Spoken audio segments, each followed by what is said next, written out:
Els patis de les escoles esdevenen el primer espai públic de la nostra vida.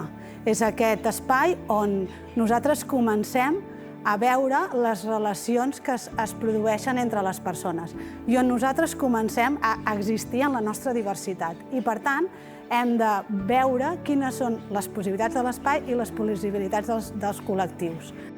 Ens trobem en un entorn patrimonial, com és el Parc Güell. Era com una contradicció, perquè dins de la pròpia escola, tota la vegetació que hi ha en el Parc Güell, a dins de l'escola no hi era. La transformació ha estat possible perquè s'ha buscat la manera de que l'espai del pati també formés part del projecte pedagògic.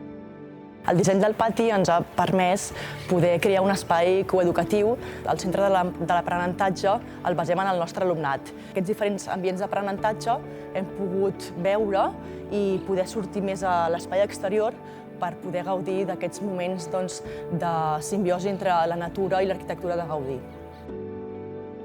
Aquest espai obert, que fins ara es destinava només al lleure, formi part del que seria un àmbit més d'aprenentatge.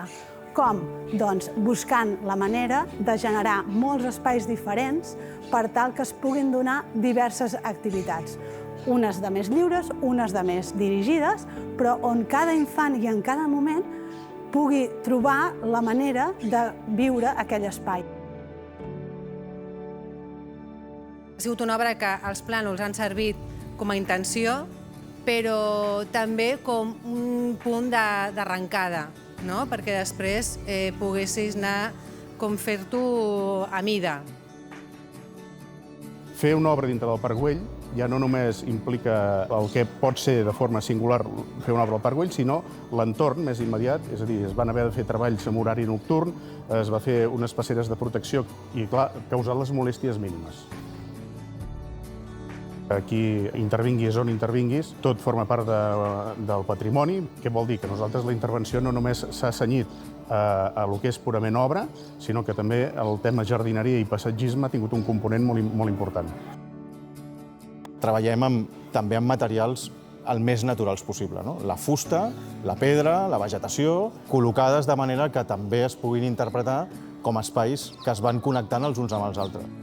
A nivell pedagògic, el que hem volgut explicar són les comunitats vegetals arbustives dels sotaboscos mediterranis. Són espècies eficients amb l'ús de l'aigua i, per tant, de baix manteniment. Com a cor principal del projecte hi ha l'amfiteatre i el biòtop. El biòtop actua com a espai vital dels 3 patis de l'escola perquè en recull les aigües d'escorrentia, les condueix en aquest punt baix que actua com a punt humit en què la vegetació del seu voltant pot aprofitar-se d'aquesta aigua i, per tant, fer que tot l'àmbit tingui una riquesa vegetal molt més gran. I també és un reclam per l'avifauna. Al final, totes les espècies que recullen aquest biòtop són reclam per la fauna del propi Parc Güell. A diferència de l'altre pati, aquest té moltes plantes i dona com un toc més verd, més natural. Tenim com un espai per relaxar-se, llegir, un lloc que, si vols estar relaxat, tens que anar allà sí o sí. Hi ha més plantes que ens produeix més aire. L'aula està molt bé per parlar, també jugar al mataconills, fer parkour, a la gent que li agrada. Ha sigut un projecte en el que hem intentat mimar cadascun dels racons pensant en com s'utilitzaríem. Permet que cada infant trobi el seu espai en cada moment.